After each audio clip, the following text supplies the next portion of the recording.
The late 1980s were a time in my life that I normally don't care to remember.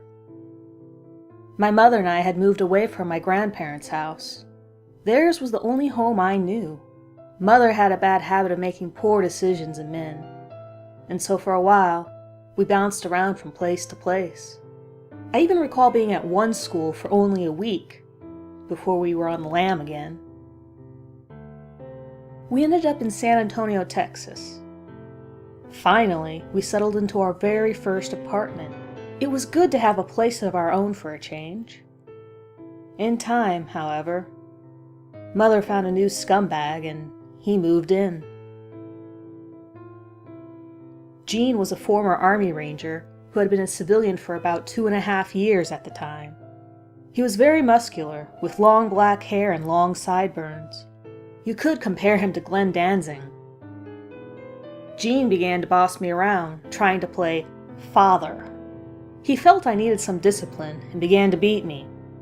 When it got worse and he began to choke me and throw me around the room for not taking out the trash and other minor offenses, I spent as much time away from home as possible. I made several friends just so I could be somewhere other than at home. I made this one friend in particular, Dwayne. Dwayne was the oldest of 5 children. His family was very religious. They lived about a mile or so from me. We would meet up and skate in the area all day during the summer. We would take turns staying at each other's houses. We'd listen to music and talk about girls and skateboarding. Turned out that Dwayne's father grew up with Gene. Great. Small world, huh? On the corner of Dwayne's street was a house with an awesome half-pipe in the backyard. Dwayne said that his friend Chago lived there and gave permission to all the skaters around there to use it, even when he was at work, as long as you wore a helmet. Seemed a bit odd to me, but who was I to pass up a free half-pipe? We took turns skating it every day. Man, we had a blast. One day, I met Chago, an older Mexican man around 50. He was balding and wore glasses. He seemed a bit nerdy. Dwayne mentioned that you could order skateboard decks and other skating supplies from him. Chago also built quarter pipes for the neighborhood kids. Still, something wasn't right about him to me. You know that feeling you get when you meet somebody? Every fiber in your being tells you to stay away. However, being a kid in search of fun, I ignored my gut and went ahead and skated with Dwayne when Chago was at work during the daytime. I made sure to leave before he returned home. As we met up with more and more skaters that summer, it turned out that a lot of these kids knew Chago. One kid said, "Chago? That old pervert? Yeah, he lures kids to his place, gives them skateboards and other gifts, and then molests them." I was shocked to hear about this, yet it confirmed my gut feelings about Chago being off somehow. It just didn't add up. Why would a single older man be into skateboarding and befriend a bunch of teenage boys? It all made sense now. Toward the end of the summer, I left town to visit my grandparents in Arkansas. I was gone for 2 weeks. It was good to get away. I came back refreshed. I had told my grandparents about Gene and his abuse. They came back with me to confront him and kick him out. I knew my grandfather was a Korean War vet and could handle Gene if things got ugly. Things were beginning to look up for us. With Gene out of the picture, I went to go visit my best friend. When Dwayne answered the door, he looked down at the ground a lot, and his once lively spirit seemed broken. I had noticed the new quarter pipe in his driveway, and also noticed his new skateboard. Immediately, I asked him if Chago had given him the skateboard and quarter pipe. Indeed, he had. After Dwayne confirmed my suspicion, I asked him, "Did Chago hurt you for all that stuff?" Now, we were 13, and we used profanity amongst each other. In this case, I made an exception and tried to be sensitive to my friend. He didn't give a yes or no answer, just a sad look to the ground. He didn't have to tell me. I already knew. It was a quiet and awkward moment.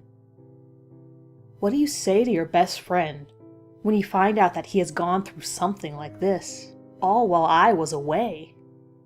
I carried a lot of guilt for a long time, but I realize now that it wasn't my fault. We skated in his driveway on the quarter pipe for a few hours, and then I skated back home. The whole time, Dwayne was quiet.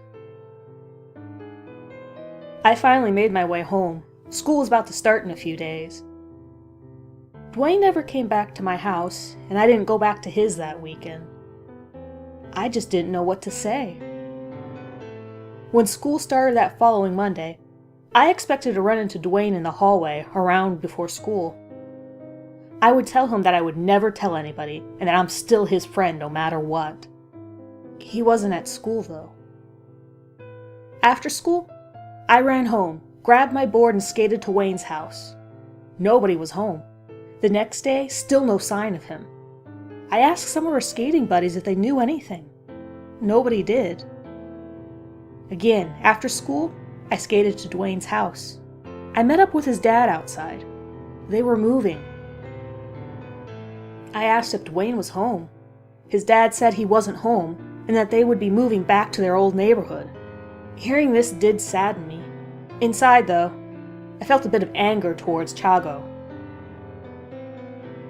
About 2 or 3 months later, I heard on the news and read in the paper that someone had murdered Chago.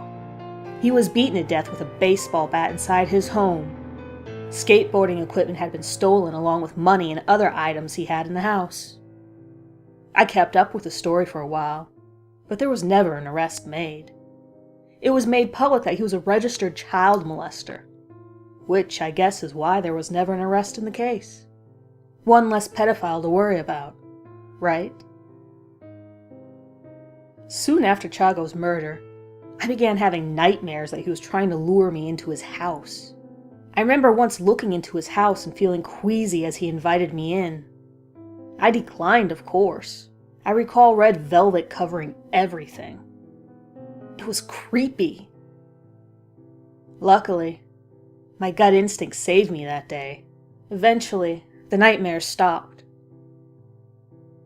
We moved to the small town of Devine, Texas.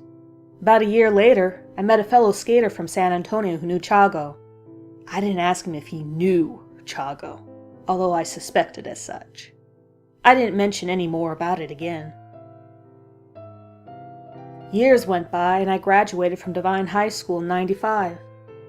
Lived a crazy life. Went through girlfriends, went through good times and bad, suffered losses, got married, moved to the town of Lytle, and had a beautiful daughter. At my longtime job where I serve as a manager, we had a hiring period a few years back. 2 men came in to apply. One was older, and one was in his early 30s, maybe. I recognized them as Dwayne's father and Dwayne's younger brother. I reminded them of who I was, and they seemed to vaguely remember me. His dad more so than his brother. When I asked about Dwayne, they looked at each other with sad expressions. Dwayne's dad began to speak with hesitation. He told the sad news that Dwayne was dead, had gone into a deep depression after the incident. He underwent therapy for several years. Still, he became withdrawn from everything and everyone, never coming to terms with what happened to him. He began to go out at night. Nobody knew where. He had reoccurring nightmares about Chago chasing him and reliving everything. His mental state grew worse as he claimed that Chago was haunting him and would hurt him at night. Eventually, at the age of 18, he shot himself. Hearing this news ruined the rest of my day. I went home and told my wife everything. She did her best to cheer me up, the things that wives will do to cheer us up. Still, from time to time, I wondered just who it was that murdered Chago in his home. It could have been anybody. He made a lot of enemies, I'm sure, and some parents are likely to have found out. It still makes me wonder about Dwayne and his family. I can't help but become a bit saddened when I remember his tragic true story. Tonight, I shall toast a drink to Dwayne. Here's to you, my old friend. I hope you found the peace you longed for.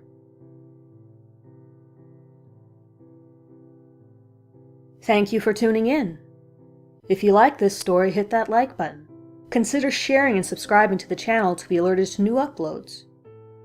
If you'd like to see something specific on my channel, leave a comment below and I will look into it.